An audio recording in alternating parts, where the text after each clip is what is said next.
নমস্কাৰ জ্যোতি information centre চেনেলটোৰ অন্য এটা নতুন ভিডিঅ'লৈ আপোনালোক সকলোকে স্বাগতম জনাইছো।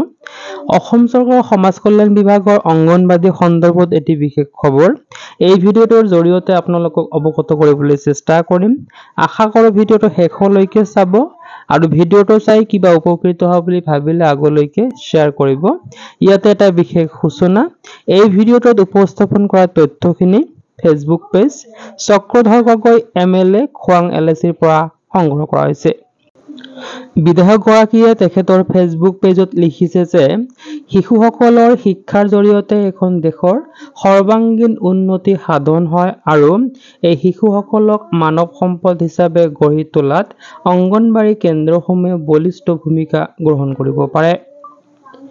অসমৰ ভৱিষ্যত প্ৰজন্মৰ বুনিয়াদী শিক্ষা আৰু বিকাশৰ ধাৰা শক্তিশালী কৰিবলৈ অসমৰ মাননীয় মুখ্যমন্ত্ৰী ডক্টৰ হিমন্ত বিশ্ব শৰ্মা ডাঙৰীয়াৰ সপোনৰ আদৰ্শ অংগনবাড়ী কেন্দ্ৰক বাস্তৱায়িত কৰিবলৈ লোৱা পদক্ষেপৰ ফলস্বৰূপে শিশুসকলৰ শৈক্ষিক জীৱনৰ আৰম্ভণি যাতে এটি সুন্দৰ পৰিৱেশৰ মাজত গঢ় লৈ উঠে, তাৰ বাবে আজি মোৰ সমষ্টিৰ খোৱাং সংহত শিশু উন্নয়ন প্ৰকল্পৰ অধীনৰ 312 নং খোৱাং গ্ৰান্টত 25 লাখ টকাৰ ব্যয় সাপেক্ষে নতুনকৈ নিৰ্মাণ কৰি উলিওৱা এটি আদৰ্শ অংগনবাড়ী কেন্দ্ৰৰ শুভ উদ্বোধন কৰিবলৈ পাই অতিশয় আনন্দিত হৈছোঁ।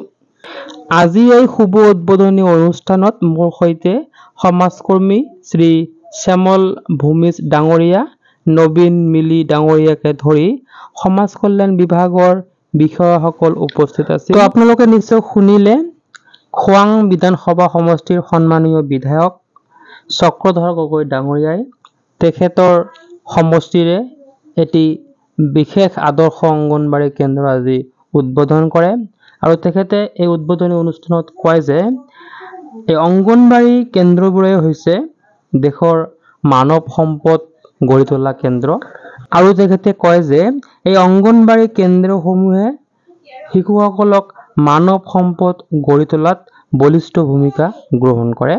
তো এই ভিডিঅ'টোৰ জৰিয়তে আপোনালোকক জনাবলগীয়া ইনফৰমেশ্যন ইমানখিনি আছিলে। ভিডিঅ'টো শেষলৈকে চোৱাৰ বাবে ধন্যবাদ।